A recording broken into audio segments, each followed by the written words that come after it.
Hey there, this has been a Pips channel. And what we're going to be getting into today is the gospel of salvation.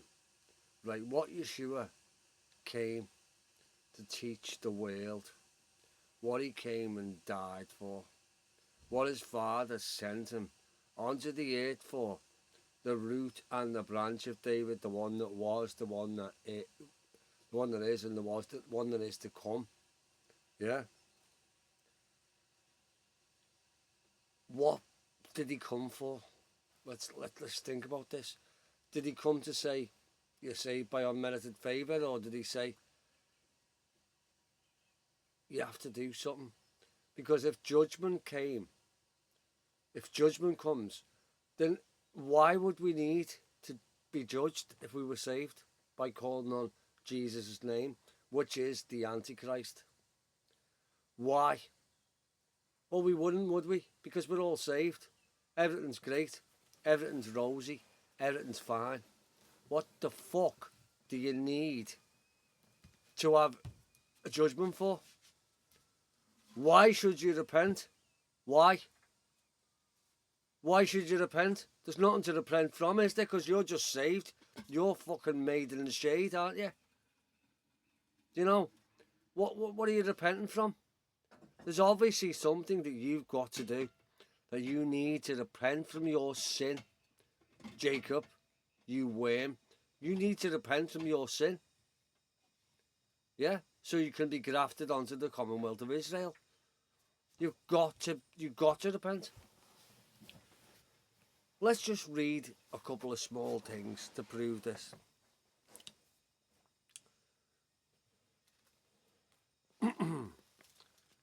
A man shall not be established by wickedness, but the root of the righteous shall be moved. Righteous, yeah? The root of the righteous shall be moved. Righteous. All my commandments are righteousness. Yeah? Psalms 119, 172. So whenever you hear righteousness, you know he's talking about his commandments. So if a man walks in uprightness or rightness or righteousness, then what is that? That's somebody who's walking in his covenant. And to forsake his covenant is evil. Whenever he talks about evil, this is the wedding garments that you must put on. As righteousness tended to life, what is covenant? So he that pursueth evil pursueth it in his own debt. They that are forward heart of abomination to the Lord, but such as are upright in their way are his delight. Upright in his covenant.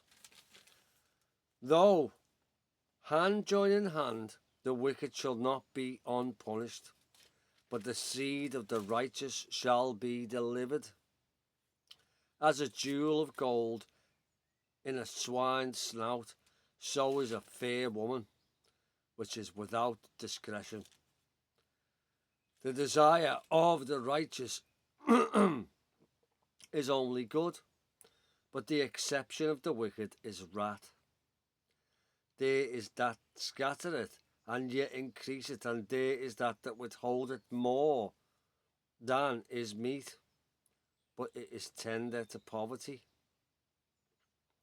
The liberal soul shall be made fat, and he that watereth shall be watered also himself. He that withholdeth corn, the people had cursed him, but blessed shall be upon him the head of him that selleth it. He that diligently seeketh good procureth favour, but he that seeketh mischief, he shall come unto him. He that trusteth in his riches shall fall, but the righteousness shall flourish as a branch. He that troubleth his own house shall inherit the wind, and the fool shall be a servant to the wise of heart. The fruit of the righteous is a tree of life, and he that winneth souls is wise, he who fulfill the royal law. Behold, the righteous shall be recompensed in the earth, much more the wicked and the sinner. Chapter 12, Proverbs. A good man obtaineth favour of the Lord, but a man of wicked devices will be condemned. A man shall not be established by wickedness, by the root of the righteousness shall be moved. A virtuous woman is a crown to her husband, but she that maketh ashamed is a rottenness in his bones. The thoughts of the righteous are right, but the counsels of the wicked are deceit. The words of the wicked are a lie, in wait for blood. But the mouth of the upright shall deliver them. Deliver the wicked. You hear that? The mouth of the upright shall deliver the wicked. Heal the sick. Yeah? Gather the poor. Pick up the widow. It's judgment in righteousness. Yeah? The righteousness that ran down the beard of Aaron. You know? Once my land was full of judgment, prayer, and righteousness, oil, ran down the beard of Aaron. How has my faithful city become a harlot? Because we stopped judgment in righteousness. We stopped fulfilling the royal law and we went wayward. You know, we didn't fulfill what God wanted us to do. Judah didn't do it. Israel didn't do it. The Gentiles never knew it in the first place.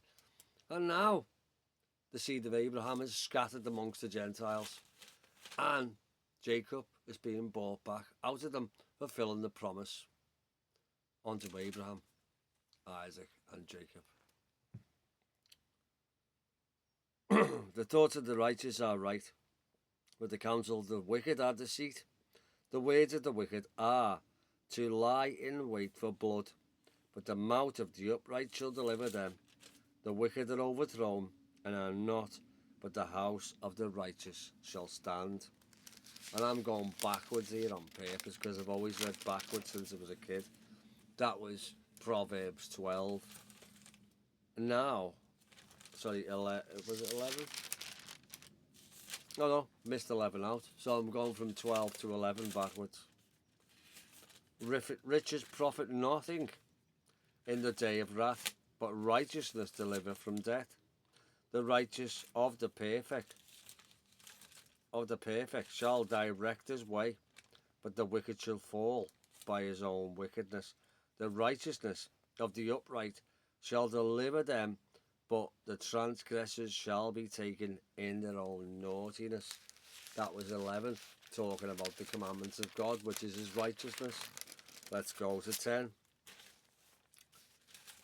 The Proverbs of Solomon: a wise man maketh a glad father, but the foolish son is an heaviness of his mother. Treasures of the wickedness profit nothing, but righteousness deliver from death.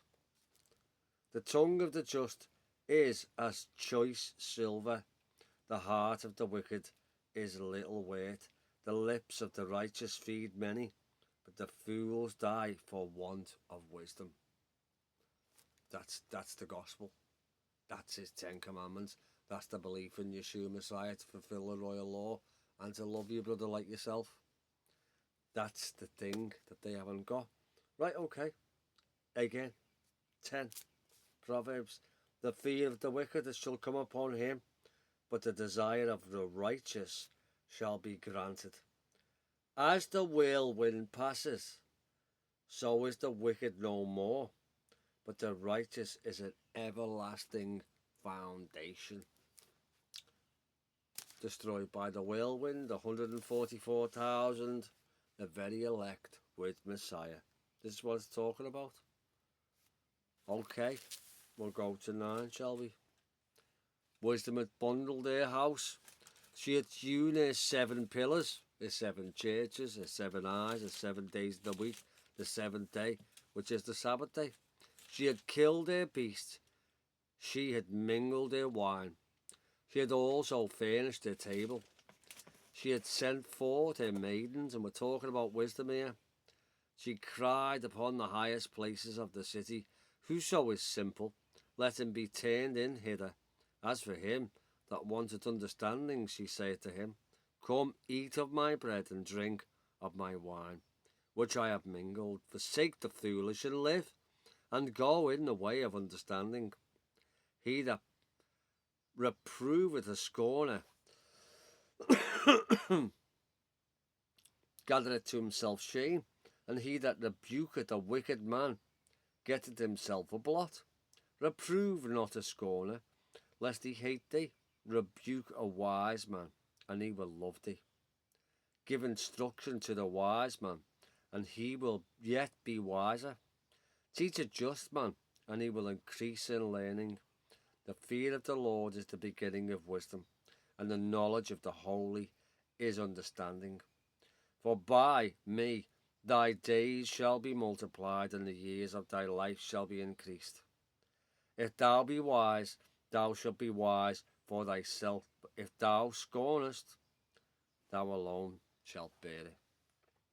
Okay, that was Proverbs 9, talking about his covenant again. Right, Proverbs 8. All the words of my mouth are righteousness, his covenant. There is nothing forward or perverse in them. They are all plain to him that understandeth. The right to them that find knowledge. My people perish through lack of knowledge. Receive my instruction, and not silver, and knowledge rather than choice gold.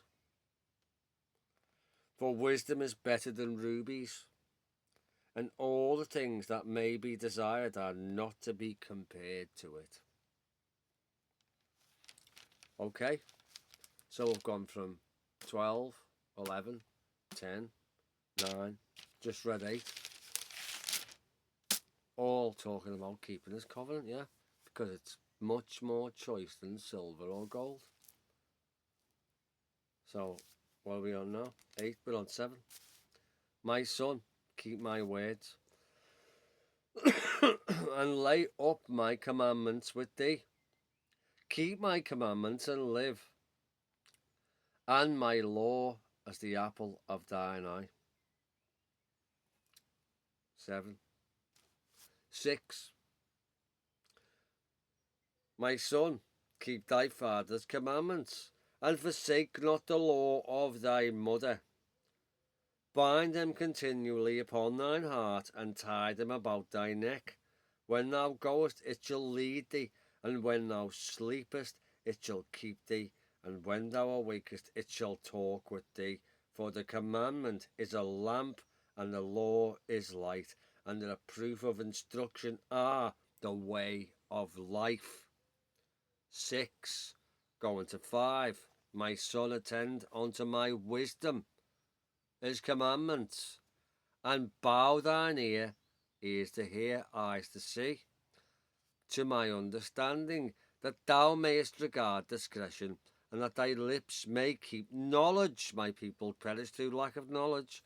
For the lips of the strange woman drop as a honeycomb, and her mouth is smoother than oil. So be careful of that.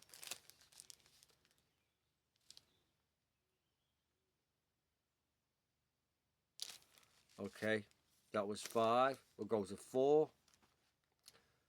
Proverbs 4. For I was my father's son, tender and only beloved in the sight of my mother. He taught me also, and said unto me, Let thine heart retain my words, keep my commandments, and live. Proverbs 4. Oh, there's another part. Hear ye, children, the instruction of the father, and attend to know understanding. For I give you good doctrine. Forsake ye not my law. Again, verse 4, Proverbs. Let's go to verse 3. My son, forget not my law, but let thine heart keep my commandments. For length of days and long life and peace shall they add to thee. That was 3. 2. I'm just going to read the whole of 2 because it's awesome. How long, ye simple ones, will ye love simplicity? and the scorners delight in their scorning, and the fools hate knowledge. Turn you at my reproof, behold, I will pour out my spirit unto you. I will make known my words unto you, because I have called. Blessed are the ones. Yeah? So he called. Many are called, but few are chosen. And ye refused. I have stretched out my hand, and no man regarded. But ye have set at naught all my counsel, and would none of my reproof. I also will laugh at your calamity. I will mock when your fear come. When your fear cometh as desolation, and your destruction cometh as a whirlwind, when distresses and anguish cometh upon you, then shall they call upon me, but I will not answer. They shall seek me early, but they shall not find me. For that they hated knowledge, and did not choose the fear of the Lord, his commandments. They would none of my counsel, they despised my reproof. Therefore they eat the fruit of their own way. They go after their own righteousness and forsake the righteousness of God. They go after their own way. On the outside, what are they? They wash the cup on the outside, but on the inside they're full of dead men's bones. Exactly that. They were none of my counsel, they would despise my reproof. Therefore they shall eat the fruit of their own way, and be filled with their own devices. For the turning away of the simple shall slay them, and the prosperity of fools shall destroy them. But whosoever hearken unto me shall dwell safely, and shall be quiet from fear of evil. My son, if thou wilt receive my words, and hide my commandments with thee, so that thou incline thine ear unto wisdom, and apply thine heart to understanding, yea, if thou criest after knowledge, and liftest up thy voice for understanding, if thou seekest for silver, and searchest for hid treasures, then shalt thou understand the fear of the Lord, and find the knowledge of God. For the Lord giveth wisdom, out of his mouth cometh knowledge and understanding. He layeth up sound wisdom for the righteous. He is a buckler to them that walk uprightly. He keepeth the paths of judgment, and preserveth the way of his sanctified. Then shalt thou understand righteousness and judgment. Yeah, because you need to understand that, because that's the royal law, to judge righteously in his covenant. Once my land was full of judgment, and righteousness ran down the beard of Aaron. How has my faithful city become a harlot? Till next time.